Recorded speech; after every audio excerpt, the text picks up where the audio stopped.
বাংলাদেশে এক শ্রেণীর পীর আছে, তারা বয়ান করেন হাসরের দিন নাকি পীর সাহেব জাহাজ নিয়ে বের হবেন মুরিদদেরকে জান্নাতে পৌঁছায় দেওয়ার জন্য। যখন কিয়ামতের ময়দানে বড় বড় জাহাজ দিয়ে রওনা করবে, মানে তার মুরিদ হইলে জান্নাত মোটামুটি নিশ্চিত, হাসরের দিন তিনি নিজে বিষয়টা কনফার্ম করবেন। এই ধরনের পীরেরা হইল বর্তমান যুগে লাত, মানাত, উজ্জার মতো। ইসলাম আসার আগে মক্কার মুশরিকরা লাত, মানাত, উজ্জা ইত্যাদি দেবদেবীর মূর্তি বানায় আরাধনা করত।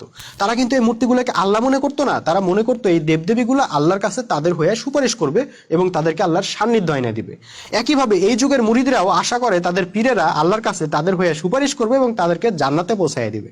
ভাই, জান্নাত আপনার পীরের বাপ দাদার সম্পত্তি না, আর জান্নাতের প্রহরীরা আপনাদের সরকারি অফিসের ঘুষখোর কর্মকর্তা না।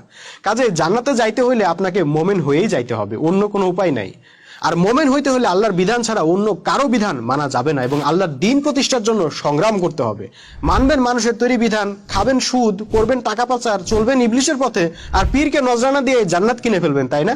হাসরের দিন দেখবেন আপনিও থাকবেন দৌড়ের উপরে, আপনার পীরও থাকবে দৌড়ের উপরে।